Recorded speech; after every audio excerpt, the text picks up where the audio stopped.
Magka-live-in ang dalagang si Yvette at Arnold. Driver ng malalaking sasakyan si Arnold na siya nilang ikinabubuhay. Sa kasamaang palad, sa 7 taon ng pagsasama nila ay hindi pa sila nagkakaanak dahil sa tuwing nabubuntis si Yvette ay nakukunan ito. Maliit kasi ang alaga mo kaya hanggang bungad lang ang fetus. Kaya lagi akong nakukunan. Paninisi pa ni Yvette na medyo pabiro. Ngiti na lang ang tanging naisasagot ni Arnold kahit naiinsulto na siya sa biro ng asawa. Ngunit kahit ganon ay mahal na mahal ni Arnold si Yvette. Sa paglipas ng mga araw, hindi alintana ni Yvette na wala silang anak ng asawa. Dahil ang totoo, ayaw din naman ito ng responsibilidad. Mas gusto nito ang hayahay na buhay. Walang iniisip kundi ang tumambay at makitongit sa kapitbahay. Masaya siya na sa kanya napupunta ang perang pinaghirapan ng asawa. Kabaligtaran naman kay Arnold na gusto nang magkaanak. Nalulungkot man ay wala siyang magawa kundi tanggapin at maghintay kung kailan sila bibiyayaan ng anak. Kahit alam niyang nasa asawa ang problema ay mahal na mahal pa rin niya ito. Kaya nga lahat ng kapritsyo ng asawa ay ibinibigay niya. Maasikaso din naman si Yvette pagdating sa bahay. Pagkagaling niya sa trabaho ay may pagkain siyang madadatnan. Bonus pa ang asawang bagong ligo at sobrang bango. Be, dalian nating kumain at ikaw ang gusto kong dessert. Biro ni Arnold habang kumakain silang dalawa. Ikaw talaga sobrang hilig. Sabi naman ni Yvette sa asawa. At pagkatapos ngang maghugas ng pinggan, ay pumasok na sa kwarto si Yvette na agad namang sinunggaban ni Arnold, na tila gutom na gutom pa rin kahit katatapos lang kumain. Nang halikan siya ng lalaki ay gumanti naman ng kakaibang pusok din si Yvette. Likas din kasing magaling magpaligaya si Yvette ng lalaki. Kaya't lahat ng gusto nito ay ibinibigay ni Arnold. Sulit na sulit ito pagdating sa kama. Madalas nga ito pa ang mas gumagawa. Ibang klase ka talaga, be. Sabi pa ni Arnold bago tuluyang makatulog. Kinabukasan, may biyahe si Arnold kaya't maaga itong ipinagluto ni Yvette. Be, magbabaon ka ba? Tanong ng misis. Oo, be. Sagot naman ni Arnold. Kaya't ipinagbalot niya ito ng baon. Tiyak na gabi na naman ang uwi nito kaya makapaglalamerda siya maghapon. Pagkaalis ng asawa ay lumabas na rin si Yvette upang hanapin ang mga kamarites niya. Oy Yvette, tara nang magtong-its. Aya sa kanya ni Madel na isa ring sugarol. Sino namang kalaban? Si Berna na mahilig magpabilang? Wag na, tatambay na lang akong maghapon. Prangkang sabi nito. Ikaw naman masyadong hard kay Berna. Kasi naman, wala naman talaga itong pansugal. Nagpapalago lang ito. Pag nauna itong nanalo, tiyak pera ang mapapanalunan. Pero pag siya ang natalo, ilista mo na lang sa hangin ang mga panalo mo. O sige, tara na lang sa kabilang ibayo, total wala naman si pare. Balita ko kasi malakasan ng sugal doon at madami talagang dumadayo. Pambubuyo naman ni Madel sa kanya. Bahagyang nag-isip si Yvette at sa huli ay pumayag din ito. Tinatanghalian ay nagpunta nga ang dalawa gamit ang scooter ni Madel. Pagdating doon ay agad sumalang ang dalawa sa sugal. Dahil maluwag sa pera, malaki ang dalang puhunan ni Yvette kaya't sa malakihang pusta siya nagpunta. Magkahiwalay sila ng mesa ni Madel. Naging maswerte si Yvette at nanalo. Hindi katulad ni Madel na minalas kaya't maagang umayaw at nakinuod na lang sa kaibigan. Hindi na malayan ng dalawa ang oras. Nang mapansin nila na madilim na pala, ay sakalang nagpaalam si Yvette sa mga kalaro. Malaki-laki ang naiuwing panalo ni Yvette, kaya binigyan na lang niya ng balato si Madel kasama na ang panggasolina nito. Buti ka pa, swerte. Ako sobrang malas. Kahit anong balasa, talo pa rin. Wika ni Madel. Bawi ka na lang sa susunod. Sabi na lang niya dito. Pagdating sa bahay, laking pasasalamat ni Yvette na wala pa si Arnold. Kaya naman dali-dali siyang nagsalang ng kanin sa rice cooker at kumuha ng manok sa freezer na siya niyang lulutuin mamaya. Naligo na ang babae para pagdating ng asawa ay fresh na siya. Pagkatapos maligo ay saka siya nagluto ng ulam. Malapit nang maluto ang ulam nang dumating ang pagod na asawa. "Kumusta be?" Bati agad ni Arnold. Agad namang sumalubong ang good mood na si Yvette at hinalikan ng buong pusok ang asawa na hindi alintana kung amoy pawis ito. Nag-init agad si Arnold sa ginawa ng asawa. Ngunit agad ding tinapos ni Yvette ang halik, kaya nabitin ng husto si Arnold. "Mamaya na be, kain muna tayo para may lakas ka." Hindat pa nito sa asawa, kaya naman napangiti si Arnold ng husto. Matapos ngang pagsaluhan ng inihandang hapunan, nagsalo naman sila ng maalab na sagupaan ng katawan. Walang habas ang pagpapaligaya ng mga ito sa isa't isa at halos mamaos sa ungol ang babae sa ginagawa sa kanya ng asawa. Muli, pagod na naman ang mga itong nakatulog. Lumipas ang mga araw na masaya ang pagsasama ng dalawa kahit dalawa lang sila. Ayaw nang ungkatin ng lalaki ang pagkakaroon nila ng anak dahil sabi nga niya sa tamang panahon at pagkakataon ay ipagkakaloob sa kanila ito. Itinuon na lang ni Arnold ang oras sa pagtatrabaho. Alam niya naman na naglalaro paminsan-minsan ng asawa niya. Ngunit wala siyang kaalam-alam na nahuhumaling na ng husto ang asawa sa pagdayo upang magsugal. At sa sobrang hilig nga ni Yvette sa pagsusugal ay nakilala niya si Cardo, isa ring manunugal. Minsang nakalaban niya ito ay natalo siya ng malaki. Paano ba naman ay nawala siya sa konsentrasyon dahil sa kadaldalan nito at lagi siyang binobola. Paglabas sa sugalan ay nakita niya ang sadyang naghihintay na si Cardo. "Ang daya mo, masyado kang madaldal kaya't natalo ako." Sita ni Yvette dito. "Masama bang kausapin ka, i-type nga kita?" Prangkang sabi naman ng binata. "O ayan, para hindi ka na magalit sa akin." Sabay abot ng pera sa kanya.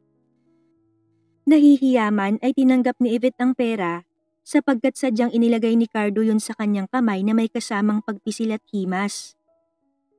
Nailang at namula si Yvette sa ginawa ng binata, kaya tinalikuran niya na lang ang binata at tuluyan ng umalis. Nagpatuloy pa ang madalas na pagkikita ng dalawa sa sugalan. At nagpatuloy rin ang lalaki sa hayagang paglalandi sa kanya. Minsan, iniiwasan niya itong makaharap sa mesa upang hindi siya mailang. Ngunit pagkatapos naman niyang maglaro ay lalapit ito sa kanya. "Ano ba, Cardo? May asawa ako kaya tigilan mo ko. Please lang." Naiiritang wika ni Yvette sa lalaki. "Alam ko," sagot naman ng binata. "Oh, alam mo naman pala, bakit ayaw mo pa akong tigilan?" Tanong niya dito. Sa gusto kita eh. Pakialam ko ba sa asawa mo?" Pilosopong sagot agad nito. "Mahal ko ang asawa ko kaya wala kang mapapala sa akin." Palabang sagot din naman ni Yvette. "Baka pag natikman mo ko makakalimutan mo ang pagmamahal na sinasabi mo." Mapang-asar pang sagot ng binata sa kanya. Namula ng husto ang mukha ni Yvette dahil sa sinabi ni Cardo, kaya mabilis niya itong tinalikuran. Hindi niya alam kung bakit may kung ano siyang naramdaman sa sinabi ng binata. Samantala, na-challenge naman ng husto si Cardo. Kaya't lalo niyang tinukso si Yvette. Unang kita pa lang niya kay Yvette ay natipuhan niya na ito. At kahit pa nalaman niyang may asawa na ito ay hindi mawala ang nararamdaman niya para rito. Sa katunayan nga ay parang mas na-excite pa siya nang malamang may asawa na ito. Hindi pa niya nararanasang makatikim ng may asawa. Kaya parang mas nasabik siya ng gusto sa ginang. Ang totoo ay gusto lang niya itong tikman dahil mukha itong palaban sa kama. Madalas nga niya itong ini-imagine bago siya matulog. "Makukuha din kita." Pangako sa sarili ni Cardo. Hindi ako titigil. Dagdag pa nito na nagpagising sa natutulog nitong alaga. Kinaumagahan, sa almusal ng mag-asawang Arnold at Yvette, nag-abot ng pera si Arnold sa asawa. Galing sa kita nito sa nakaraang biyahe. Mamalengke ka na ng gamit dito sa bahay. Sabay lapag ng pera sa mesa. Pagkatapos ay hinarap na ang almusal na hinanda ng asawa. Sige be, mamaya uuwi ako sa bayan. Masaya namang sagot ni Yvette. Siya nga pala. Maaga nga pala akong aalis ngayon be. Malayo kasi ang destinasyon namin. Pero yung baon ko ha, kailangan makadami ako. Sabay kindat sa asawa. Nagets naman ni Yvette ang ibig sabihin nito, kaya't pagkatapos kumain at magligpit ng pinagkainan, ay agad naligo ang babae upang paghandaan ng sagupaan nila ng asawa. Ganado naman ang babae dahil bukod sa nasabik siya dito, ay inabutan pa siya ng pera ng asawa. Malaki-laki ang magiging puhunan niya sa sugal mamaya. Upang mas ganahan magtrabaho ang asawa, ay bigay todo ang ginawa niyang pagpapaligaya sa asawa. Hingal na hingal naman sa pagod ang lalaki na may malaking ngiti sa labi. Kinahapunan ay nagpunta si Yvette at Madel sa sugalan. Pagdating nila ay agad naupo si Yvette at Madel. Magkahiwalay sila ng mesa. Noong una ay swerte si Yvette. Mabilis na lumago ang kanyang pera. Mukhang swerte ang pera na binigay sa akin ni Arnold, naisip ni Yvette. Ngunit hindi nagtagal ay minalas din si Yvette hanggang sa tuluyang naubos ang dala niyang pera. Bad trip. Mukhang kamador yung nakalaban namin, Madel. Ubos ang pera ko. Malungkot na sabi ni Yvette sa kaibigan. Bawi ka na lang sa susunod, Yvette, at wag mo nang kakalabanin yun. Sabi naman ni Madel sa kanya. Tumango na lang ito sa sinabi ng kaibigan. Pagdating sa bahay ay kinain na lang niya ang naiwang pagkain kanina at natulog na dahil tiyak madaling araw na ang dating ng kanyang asawa. Kinabukasan, hindi mapakali si Yvette dahil wala siyang pera. Kailangan niyang makahanap ng pera para makabawi mamaya. Nang makita niya ang asawa ay malambing niya itong nilapitan. Be, may ekstrang pera ka ba dyan? Wala na kasi akong pera eh. Gusto ko sanang magsugal ngayon. Nakakainip kasi dito pag wala ka. Wika ni Yvette sabay kandong sa asawa. Agad namang nag-react ang alaga nito at naramdaman ni Yvette yun. Kaya't lalo niyang ginalingan ng pangaakit dito upang makuha ang gusto. At hindi naman siya nabigo dahil mabilis na inabutan siya ng asawa. Laking tuwa ni Yvette kaya't maya-maya pa, itinuloy na nila ang paglalabing-labing sa kanilang kama. Matapos yun ay umalis na rin si Arnold para magtrabaho. Pagsapit ng hapon ay excited na nagtungo sa sugalan si Yvette. Pagdating niya doon ay agad niyang nakita si Cardo na nakaupo na at nagsusugal. Sakto naman na ang magiging mesa niya ay malapit sa lalaki. Ayaw man niyang makatabi ang lalaki ay wala naman siyang magawa kaya nagpatuloy siya sa pagsusugal. Ngunit dahil alimpihit siya sa kanyang pwesto ay laging sira ang diskarte ni Yvette. 2 oras lang ay ubos na ang dala niyang puhunan. Kabaligtaran naman ni Cardo na buenas ng araw na yun. Panay ang todas nito. Akmang tatayo na si Yvette nang hawakan ni Cardo ang kanyang braso at nag-abot ito ng 1,000 sa kanya. Bumawi ka, ituloy mo, sabi nito sa kanya. Tiningnan ni Yvette ang lalaki at nakita niya sa mata nito ang kaseryosohan, kaya't napilitan itong umupo ulit ng maayos. Ayaw din niya kasing ipahiya ito kung harap-harapan niya itong tatanggihan. Maya-maya pa, nakabawi nga si Yvette. Habang si Madel naman ay nagpaalam sa kanya. Uuwi daw ito dahil tumawag daw ang anak nitong panganay. May meeting daw sa school kaya't naiwan si Yvette sa sugalan. Dahil sa sinuwerte si Yvette ay hindi niya napansin na madilim na. Namalayan niya na lang na 10:00 na ng gabi nang matapos ang sugalan. Tuwang-tuwa man dahil nanalo ay hindi siya mapakali dahil wala siyang masasakyan. Paglabas ni Yvette ng sugalan, sakto naman na naghihintay sa labas si Cardo. Agad na hinugot ni Yvette ang 1,000 buo at ibinigay kay Cardo. Ayan na yung utang ko. Salamat ha. Wika niya dito. Wag na Yvette. Nanalo rin naman ako kaya't balato ko na sa'yo yan. Bali walang sagot ng lalaki sa kanya. Wala ka ng sasakyan. Gusto mo sa akin ka na lang sumakay? Nakangising wika ni Cardo. Napakunot noon naman si Yvette sa sinabi nito. Gusto mo ihatid na kita? Nakangiting wika ni Cardo. Naku, wag na Cardo. Mag-aarkila na lang ako.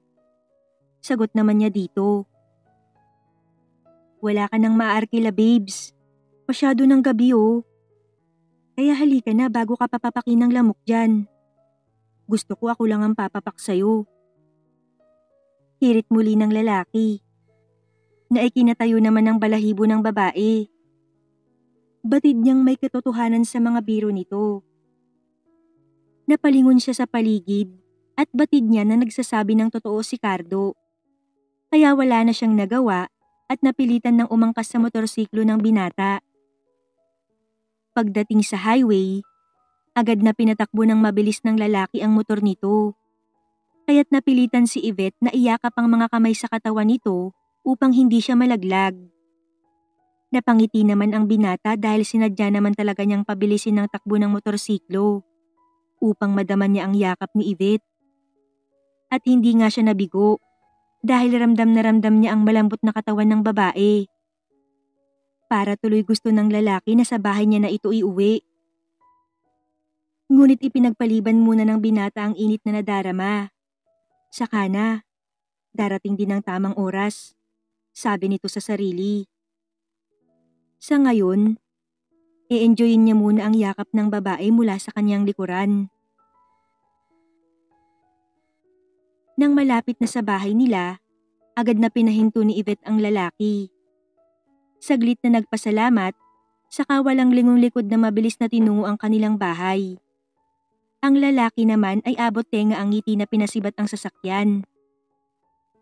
Pagdating sa bahay, laking pasasalamat ni Yvette dahil wala pa ang asawa.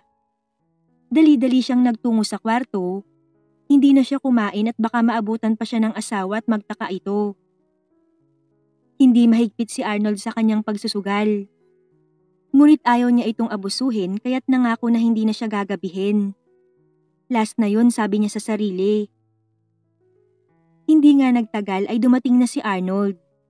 Nagtulog-tulugan na lang si Yvette hanggang sa tuluyan na nga siyang makatulog. Isang umaga, inaya siya ng asawa na mag-joyride. Wala kasi itong trabaho nung araw na yun. Nagpunta ang dalawa sa mga magagandang pasyalan sa lugar nila. Habang nakasakay at nakayakap kay Arnold si Yvette. Napansin niya na sobrang ingat magmaneho ng asawa. Hindi katulad ni Cardo na napakakaskasero. Hindi niya maintindihan ang sarili. Tila masyado na siyang naaapektuhan kay Cardo. Nitong mga nakaraang araw kasi, hindi mawala-wala sa isip niya ang binata. Kaya naman hindi tuloy niya maiwasang maikumpara ito sa asawa. Nang makarating sa kanilang destinasyon ay sobrang nag-enjoy ang dalawa. Buong araw silang naggala at nag-food trip. Ganon kasi si Arnold. Every time na may oras ay yayayain siya nitong mag-date. Ramdam talaga niya na mahal siya ng kinakasama. Kaya naman masaya si Yvette kahit wala pa silang anak na dalawa. Sa paglipas ng mga araw ay lalong nalulung si Yvette sa sugal. Lalo na at palagi pa siyang talo nitong mga nakaraang araw. Dahil doon ay malaki-laki na rin ang natatanggap niyang pera kay Cardo. Pilit na lang niyang kinalimutan ang hiya at pikit mata na lang na tinatanggap ang mga binibigay sa kanya ng binata. Noon ay may pagkailang pa siyang nararamdaman. Ngunit hindi nagtagal ay nasanay na siya sa mga ibinibigay ni Cardo sa kanya. Para sa kanya, si Cardo naman ang nagkukusa at hindi naman niya ito pinipilit. Walang kaalam-alam si Arnold na naubos na ni Yvette ang konting ipon nila dahil sa sugal. Batid ni Yvette na wala na siyang pagkukunan ng puhunan, kaya naging mainitin ang kanyang ulo. Be, bakit ba galit ka na naman? May nagawa ba akong mali? Minsan ay tanong ni Arnold dito. Hindi naman kumibo si Yvette na nakabusangot lang. Hindi nito kasi alam kung paano sasabihin na wala na silang pera.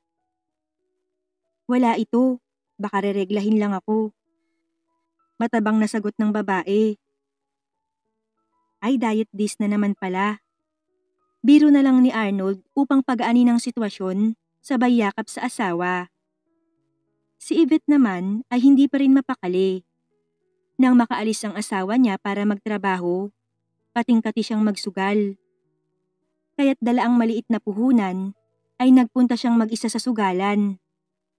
Alumpihit pa siyang pumasok at napansin yun ni Cardo na kadarating lang din. Agad itong dumukot ng pera sa bulsa at inilagay sa kamay ni Yvette, sabay kindat dito pagkatapos ay nauna nang pumasok sa loob. Napangiti naman ang babae. Tuwang-tuwa dahil nadagdagan ng kanyang pampuhunan. Ngunit sadyang malas si Yvette dahil hindi pa ito nagtatagal sa upuan ay naubos na ang puhunan nito. Mabuti na lang at nasa likuran niya si Cardo. Pasimple itong nagsukbit ng pera sa likod ng bulsa ng kanyang pantalon. Kaya't nagpatuloy si Yvette sa pagsusugal. Ngunit sadyang malas. Kaya't nang maubos ang huling bigay ng lalaki ay tumayo na si Yvette. Paglabas niya ay nakita ni Yvette si Cardo. Pasensya ka na, sobrang malas eh. Babayaran na lang kita pag nagkapera ako, sabi ni Yvette. Hindi naman ako nagpapabayad, babes. Alam mo naman kung ano ang gusto ko, di ba? Kahit isang gabi lang, pwede na sa akin, babes. Tila kinilabutan si Yvette sa sinabi nito. Ngunit may hatid namang sarap sa pakiramdam ng dalaga. Umiling na lang ang dalaga at akmang aalis na. Ayaw niyang patulan ang lalaki dahil mahal na mahal niya ang kanyang asawa. Gabi na, babes, wala ka ng sasakyan. Halika, ihahatid na kita. Wikang muli ni Cardo. Walang nagawa si Yvette dahil wala rin naman siyang perang pamasahe. Kaya't napilitan siyang sumakay na dito. Ngunit sa pagtataka ni Yvette ay hindi patungo sa kanila ang daan kaya nagtanong siya. Hindi ito ang daan, Cardo. Alam ko, babes. Gusto lang kitang ipasyal. Medyo maaga pa naman kaya okay lang yun. Sagot ni Cardo. Naku, hindi na. Uuwi na ako. Tanggi niya dito. Relax ka lang, babes. Mag-i-enjoy ka dun. Pamimilit ni Cardo, kaya hindi na lang umimik si Yvette. Hindi niya maintindihan ang sarili kung bakit imbis na matakot siya sa maaaring mangyari, ay parang tila mas na-excite pa siya.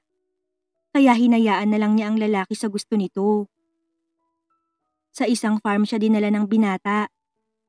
May mga alaga itong hayop, baboy, manok at kambing. Agad siya nitong dinala sa treehouse. Maliit at simple lang ito, ngunit presko at may kamang pahingahan. Agad na kinuha ni Cardo ang alak sa tabi at nagsalin sa baso pagkatapos ay inabot sa kanya. Walang pag-aalinlangang ininom ni Yvette yun. Nalabis namang ikinatuwa ni Cardo. Kinilig siya ng husto dahil alam niya na matutupad na ang matagal niyang inaasam. Nagpatuloy ang dalawa sa pagtagay hanggang sa makadami na sila.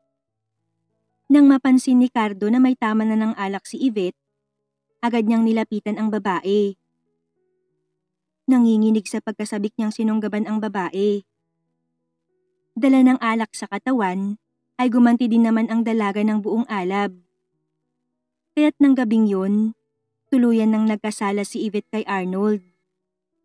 Ibinigay nito ng paulit-ulit kay Cardo ang sarili at umaga na nang matapos ang dalawa. Pagkatapos ng nangyari ay walang pagsisising umuwi si Yvette. Hindi naman siya nag-aalala dahil alam niyang wala pa ang asawa dahil nasa biyahe pa ito. Minsan kasi inaabot ito ng 2 araw sa pinupuntahan. Pagkarating sa bahay, Dumiretso sa banyo si Yvette. Habang naglilinis ng katawan, ay hindi niya maiwasang mapangiti. Ibang klaseng sarap kasi ang ipinatikim sa kanya ni Cardo, kaya naman hindi mawala sa isip niya ang lalaki. Nagpatuloy ang lihim na relasyon ng dalawa. Nag-e-enjoy na rin kasi si Yvette at talagang magaling sa kama ang binata. May mga alam ito na hindi niya nararanasan sa asawa, kaya't hindi maiwasan na hanap-hanapin niya ang binata. Isang araw, inumagang muli si Yvette sa farm ni Cardo. Magdamag kasi silang nagtampisaw sa kama. Nang hinatid siya ni Cardo pa uwi, ay hindi niya inaasahan na naghihintay sa kanya si Arnold. Yvette, bakit ngayon ka lang? San ka galing at sino yung naghatid sa'yo? Seryosong tanong nito sa kanya. Magkakaila pa sana si Yvette, ngunit huli siya sa akto kaya't napilitan itong umamin. Sorry Arnold, mahinang wika ni Yvette at hindi makatingin sa lalaki. Sumagot ka Yvette, sino yung naghatid sa'yo? Pahiyaw na tanong ni Arnold. Si Cardo, at galing ako sa kanila. Pag-amin ni Yvette. Sorry be, natukso lang ako dahil lagi kang nasa biyahe. Lagi kang wala kaya nagawa ko yun. Pangangatwiran pa nito. Galit na galit ang mga matang bumaling si Arnold sa babae at akmang sasampalin niya ito ngunit nanaigang pagmamahal niya dito. Kaya't ibinaba niya na lang ang kanyang kamay. Kailan pa? Bakit may mali ba ako? Saan ako nagkulang? May hinanakit na tanong ni Arnold. Hindi ko rin alam Arnold. Siguro kasi lagi kang wala at siya ang nandyan. Sapat ba yun para pagtaksilan mo ko? Malakas ang boses na sagot naman ng lalaki. Hindi nga siguro. Alam kong kasalanan ko pero nagawa ko na. Mahinang wika ni Yvette. Ganun na lang ba yun? Dahil nagawa mo ay tatanggapin ko na lang? Maluhaluhang sagot ni Arnold. Sobrang sakit kasi nang nalaman niya na sa kabila ng mga ginagawa niya para dito ay nakuha pa siya nitong lokohin. Mahal na mahal kita Yvette pero bakit mo ginawa sa akin to? Mahal na mahal din naman kita kaya lang natukso ako. At aaminin ko na nalulung ako sa sugal. At si Cardo ang nagbibigay ng pera sa akin kaya hindi na rin ako nakatanggi sa kanya. Patawarin mo ko Arnold. Umiiyak na sagot ni Yvette sa asawa. Walang nagawang tumalikod si Arnold kay Yvette dahil baka hindi niya mapigilan ang sarili at masaktan niya ito ng tuluyan. Naging malamig ang pakikitungo ni Arnold sa asawa ng sumunod na mga araw. Tiniis naman yon ni Yvette. Narealize niya na hindi pala niya kayang mawala ang kanyang asawa. Kaya gagawin niya ang lahat, mapatawad lang siya nito. Ngunit isang araw, basta na lang hindi umuwi si Arnold. Labis na nabahala si Yvette, kaya nagtanong siya sa kasamahan nito sa trabaho. At nalaman niya na tinanggap nito ang biyahe sa Bicol at mananatili daw ito doon ng 2 linggo. Hinintay ni Yvette na tumawag ang asawa, ngunit wala itong paramdam kaya't lalong nalungkot si Yvette. Batid niya na galit pa rin sa kanya ang asawa. Naghintay si Yvette sa pagbabalik ni Arnold, ngunit lumipas ang 1 buwan ay wala pa rin siyang balita sa asawa. Muli siyang nagtanong sa kasamahan nito sa trabaho, ngunit wala daw itong balita kung kailan uuwi si Arnold. Wala nang nagawa si Yvette kundi magpatuloy sa buhay. Umaasa na lang siya na babalik pa rin sa kanya si Arnold. Mas lalong naging mahirap at malungkot ang mga sumunod na araw para kay Yvette. Labis siyang nagsisisi kung bakit hindi pa siya nakontento kay Arnold, gayong napakabait at responsable nitong asawa. Gusto niyang magkaayos sila, ngunit paano? Gayong hindi niya alam kung balak pa ba siya nitong balikan. Ngunit kahit walang kasiguraduhan ay patuloy na naghintay si Yvette.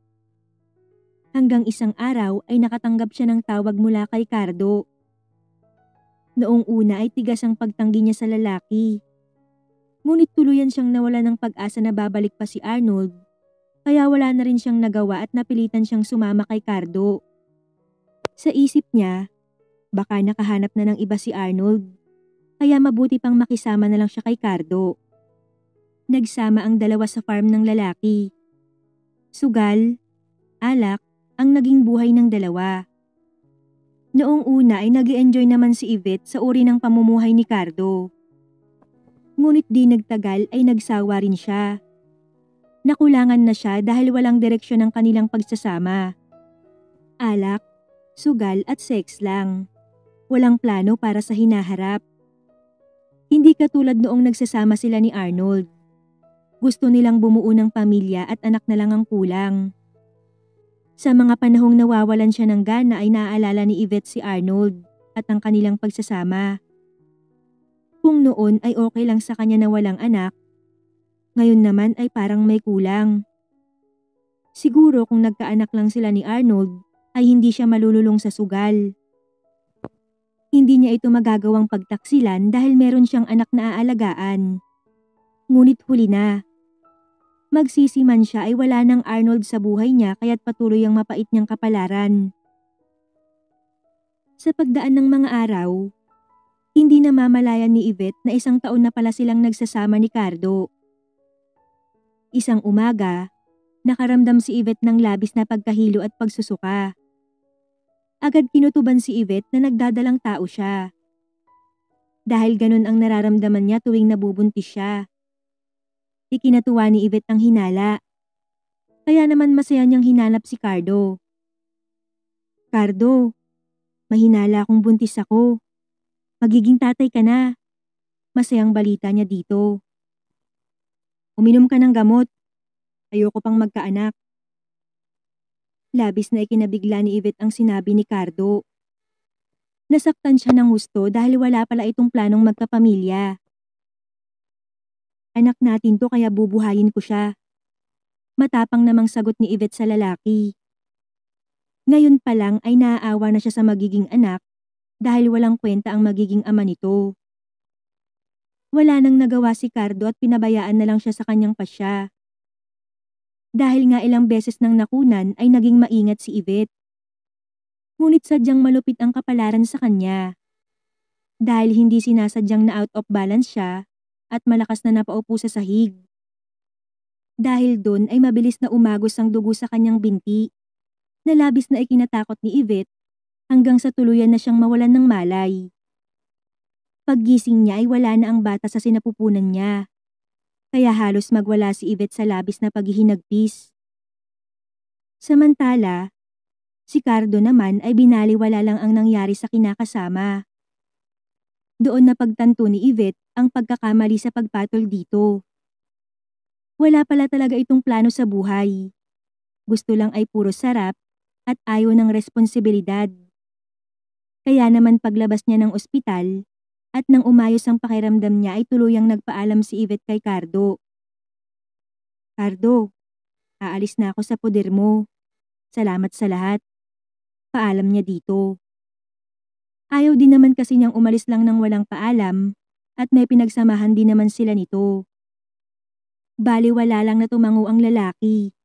Nasa loob-loob ay labis na nagpapasalamat sapagkat may bago na naman itong target na babae sa pasugalan. Gusto lang kasi talaga nito ay puro ligaya at takot ito sa responsibilidad. Sabi nga niya, hindi para sa kanya ang pagpapamilya.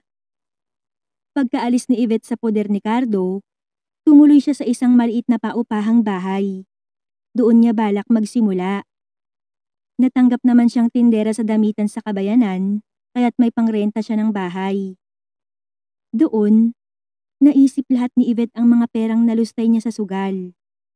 Buti sana kung pera lang ang nawala sa kanya. Ang masama, pati ang nag-iisang taong labis na nagmahal sa kanya ay nawala rin. Kaya't nangako siya sa sarili na hindi na magsusugal kailanman. Lumipas ang mga araw, nakayanan ng dalaga ang buhay ng mag-isa. Mahirap pero kinaya niya dahil wala din naman siyang pagpipilian. Paminsan-minsan ay sumasagi pa rin sa isip niya si Arnold. Wala na kasi siyang balita dito. Kung magkikita pa sila ay tadhana na lang siguro ang nakakaalam. Samantala, Si Arnold naman ng mga panahong yun ay napadpad sa isang bayan sa Bicol. Doon siya nagpasyang paghilumi ng mga sugat na dulot ng panloloko sa kanya ni Yvette. Hindi kasi niya kinaya ang ginawa nito. Kaya nang sabihin ng amo na kailangan niya ng permanenteng driver na madedestino sa Bicol ay nagpresenta siya sa amo. Doon, pilit lumimot si Arnold sa naging kapalaran. Nilibang niya ang sarili sa pagtatrabaho at nakaipon naman siya. Hindi na humanap ng iba si Arnold dahil sa takot na maulit ang ginawa sa kanya ng kinakasama. At makalipas nga ang isang taon, bagamat hindi pa tuluyang nakalimot, ay masasabi niyang bumuti na ang kanyang pakiramdam. Ngunit kailangan na rin niyang bumalik dahil yun ang utos sa kanya ng kanyang amo. Ayaw pa sana niya ngunit wala rin naman siyang magagawa, kaya dali-dali na siyang umuwi.